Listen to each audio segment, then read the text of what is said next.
Making $30,000 a month as a Medicare agent is exciting, but boy, is it going to be hard work, but it's going to be worth every second of it.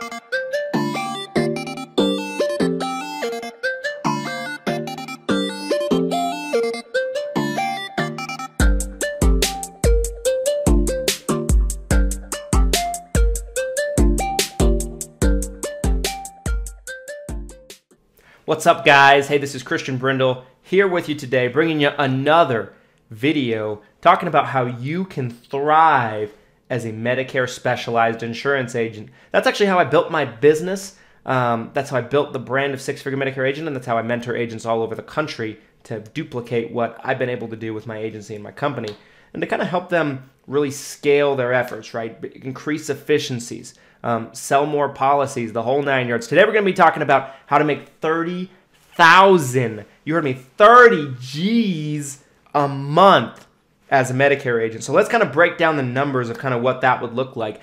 It's a little complex and convoluted, mainly due to the fact that different products are going to pay you different commission levels, right? Like Medicare supplements are going to pay you a different commission than a Medicare Advantage policy. Medicare Advantage policy is going to pay you a different commission than a Medicare supplement, right? Not only that, different states might have different commission levels for Medicare Advantage, like states like New Jersey, states like California. They actually have higher compensation rates for Medicare Advantage than most of the other states do.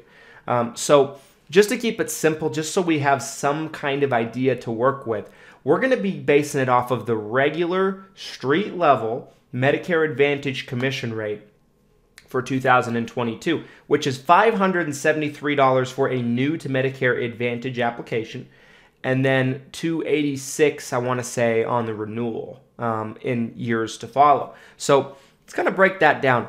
How many clients would you need to have on the books to have $30,000 a month of renewals come in? I think a good place to start anytime you're trying to establish a goal for yourself is to kind of determine, what is it really going to take, right? What are the numbers going to look like? Let's do the math on this first and foremost. So $30,000 a month. Let's just first start this off. Let's say this is your renewal rate yearly for Medicare Advantage plans written in 2022. It might go up in 2023 and 24. That remains to be seen. But for now, let's just base it off of what we know. So in years 2 and beyond of the policy for Medicare Advantage, you are going to be paid monthly with almost every carrier that I've ever encountered. Every single insurance company I've ever encountered, you're typically going to get a renewal rate monthly starting in January. So the first year of the policy, you're likely going to get an advance commission to where you get the whole year's commission, but then in year 2 and following, you're going to get a monthly commission. So it's not like you're going to get the whole $286 up front. It's going to be monthly, 1 month at a time. So that's what you can be expecting monthly per client for Medicare Advantage business. And we're just going to base it off of Medicare Advantage just to keep the numbers relatively simple and easy to digest in this video today. So $23.87 a month, right?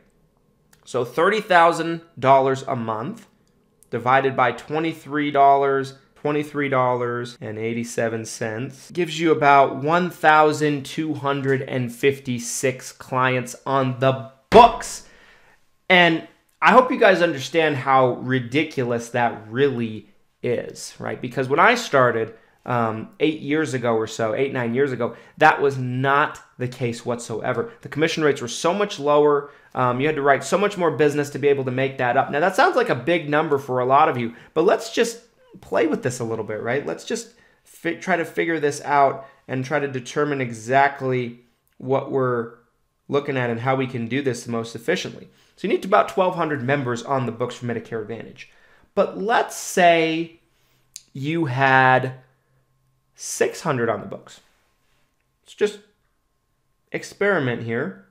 600 members on the books gives you about a little bit over $14,000 a month in renewals coming in at that commission rate. Now, let's just say 100 of those, well, actually, I'm going to come back to that. I'm going to use that in a different spot here.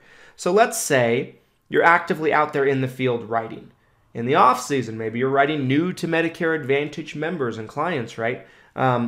So that would mean you're getting a $573 commission per member. So let's say, just to say, that you were able to knock out 15 of those a month. Now let's just say not every single one of them is going to be new to Medicare, right? Let's just say you're going to get the renewal rate on some of those. So the median meaning the average of the two, would be $429. So let's just say your median commission per member, if you're writing new members out in the off season, is $429, right?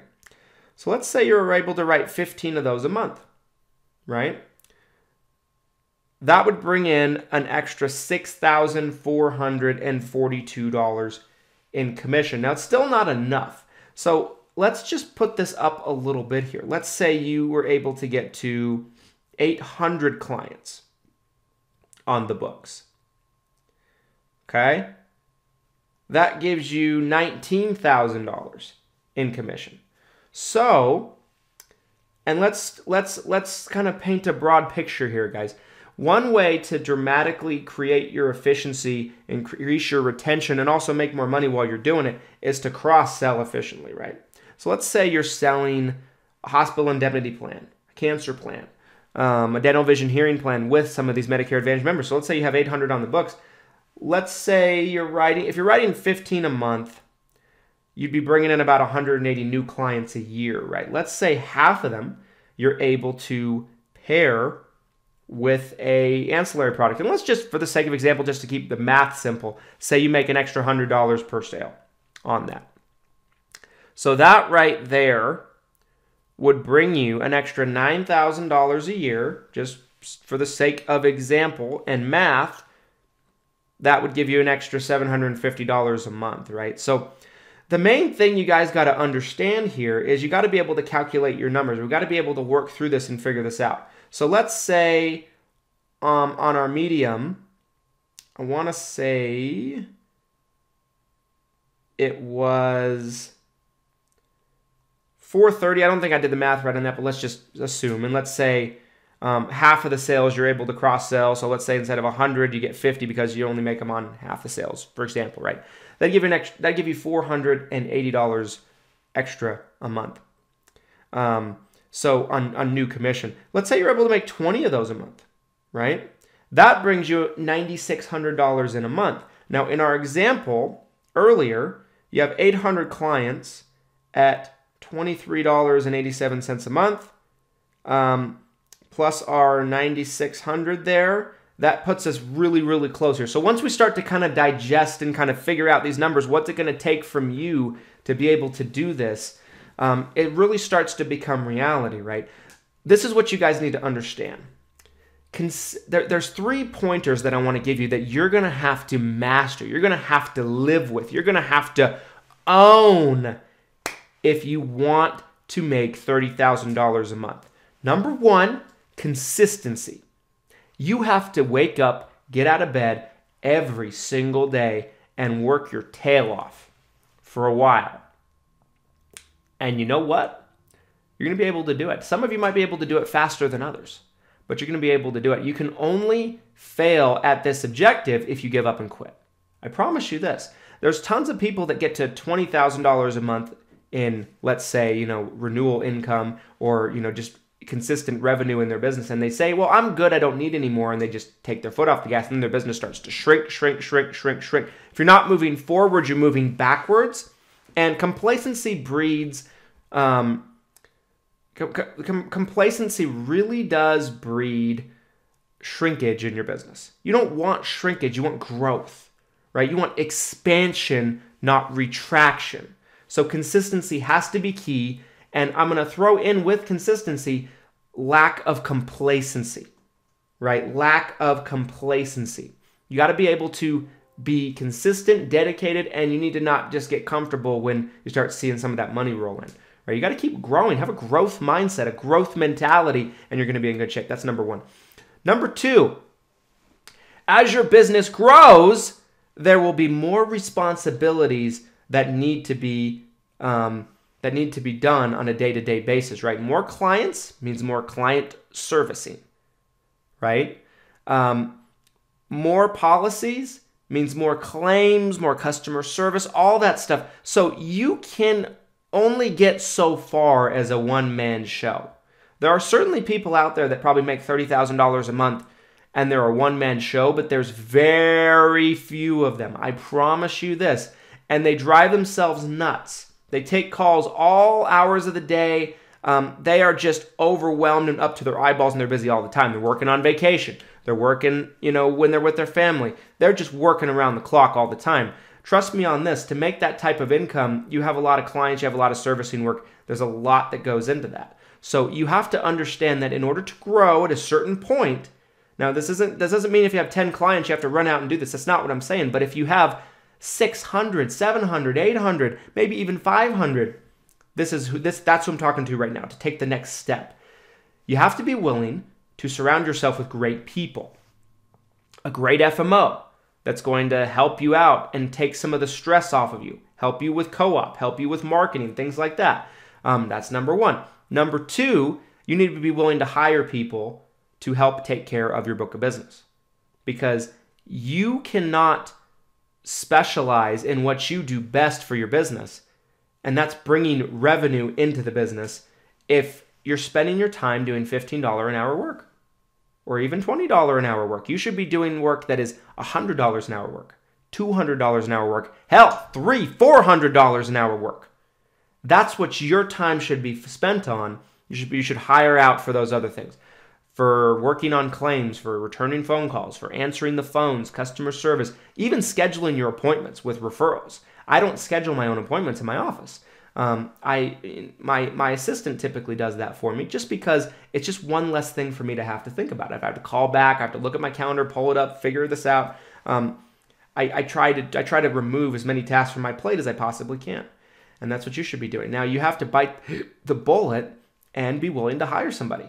I remember when I first started hiring people into my business, it was very scary, right? Because it's a very large expense that you're probably not used to. And a lot of times it's as much, if not more, than maybe, your rent, your mortgage payment, maybe in the same ballpark, right? It's a pretty big expenditure, and it's a monthly expense. It's not something you just pay once and it goes away. And there's always the fear that the person won't work out. Trust me on this.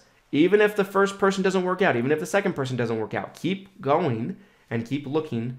Eventually, you'll find great people, and you'll figure out better ways to hire people. You'll figure out better ways to kind of weed through people and look for different characteristics, and you'll learn what you don't want by dealing with what you don't want, by hiring a few people, messing it up and getting it wrong a couple times. I've done it. I've had to hire people. It's not fun, but it's part of the process. You cannot scale your efforts by being an individual person, right? By being a one-man show, by being, customer service, accounting, sales, marketing, all that stuff. It's just not going to work, guys. It's just not going to work. So you need to take the mindset that you're building a business, right? You're building a business around you that can complement you, and they can do things that maybe you're not so good at. They can have strengths where your weaknesses are, and they can essentially take tasks off your plate, and that makes you more efficient. That's going to be key. That's number two. And number three, you guys, you need to be essentially doing everything you can to cross-sell and make as much revenue as you can per client. What I mean, and you want to help, and you want to help them by doing this, right? You don't want to just push things down their throat. But if you're selling Medicare Advantage, make sure you're doing health assessments. Health assessments, a lot of times, are paying $70, $75, $80 extra an app. And it takes usually just a minute or two at the end of the application. If you do that on every single application, right? In our original scenario there, you wrote 180 new Medicare Advantage clients a year, right? If you're making $75 extra per, that's an extra $13,000 a year, right? And that adds another $1,100 a month into your $30,000 a month goal, right? Like I mentioned, make sure you're selling cancer policies because they're needed. They are valuable. Every single client should have one, in my opinion. I have one. You guys should have one. They're very, very valuable policies. My friend Galen Hendricks, Queen of the Bundle, she always says for $1 a day, you can protect yourself from cancer. Very true. And Medicare leaves holes and things exposed in terms of cancer between prescription drugs through the donut hole and no max out of pocket on prescription drugs. And if you have a Medicare Advantage plan, you're paying 20% of radiation chemotherapy up to the max out of pocket. So that's a big one that you should be offering to clients. And you don't need to pressure people into things. But what I've learned over the years, guys, even if you're not terrific at cross-selling, I wouldn't say that I'm necessarily terrific or slick when it comes to cross-selling or bundling policies, but really what it comes down to more than anything else is that you take the time to bring it up casually. Even if you bring it up bad, you will still sell some, right? Because people have a desire for these policies. People like the hospital indemnity policies because it beefs up their Medicare Advantage plan. It pays some of the larger expenditures of their Medicare Advantage plan. People want dental, vision, hearing if maybe their Medicare Advantage plan doesn't do a lot with it. Maybe they're getting a Medicare supplement, doesn't do any, right? Bring it up, right? Bring it up through the sale. You might be halfway through a summary of benefits and you can say, and on this cost, Mrs. Johnson, there's actually a little ancillary policy that we typically really like, and it helps a lot. It can actually help pay for some of these larger expenditures like overnight hospitalization stays. I'll come back to that at the end here, though. You just lightly bring it up. You plant the seed throughout your presentation, and then you get to the end and be like, Mrs. Johnson, remember that little ancillary policy we talked about that can kind of help pay some of the larger costs of your Medicare Advantage plan? Is that something you might want to look at? Something that we encourage and we recommend. Just by doing that, you'll sell some. I promise. That's my pitch. And there's definitely people that pitch it probably better than I do, but I've been able to sell a lot of hospital indemnity plans, dental, vision, hearing plans, and cancer policies just by being willing to bring it up. 90% of agents don't ever bring those policies up. So health assessments, cross-selling, you're going to make much more per client. You're also going to increase your client retention because they're covered better, right? It's been proven through studies that the more policies in the house, the higher your retention is going to be. So this is what you guys need to understand, and I hope this video helped you come from a standpoint to where you can actually see how this is possible. You start to kind of let things work in your mind from a growth perspective to be like, okay, this is actually more doable than I thought, right? 800 active members on the books I'm getting renewals on. Maybe I'm writing 20 new members a month. That's not so bad, guys. This is something that all of you can do. And some of you might be able to do it in year one. Let's say you have no book of business and you're trying to make $30,000 a month, right? You have zero clientele on the books, and let's say we use my example of $430 for a new client because some aren't going to be new, and you're going to be able to cross sell some, et cetera, right? That'd be 69 new members a month. Now, not all of you, some of you might be able to do that, and if you can, go for it, do it. But for a lot of you, it might take a year, 2 years if you follow this structure, but you should be able to make $30,000 a month as a Medicare agent. This is something that I do, something that I've done, and I know what I'm talking about. Anyway, guys, I hope you enjoyed this video. If you did, do me a favor. It helps me out so much. It helps me reach people just like you who need to hear our message. Medicare agents who are struggling, hit the like button. Just tap it for me. You don't even have to hit it too hard. You can hit it gently. It all counts, and I do appreciate it. Make sure to hit the subscribe button and also hit the notification bell right next to the subscribe button so you're notified when we upload. And until next time, thank you so much for watching. I appreciate your support, and here's to your success and your abundance. Thanks, guys.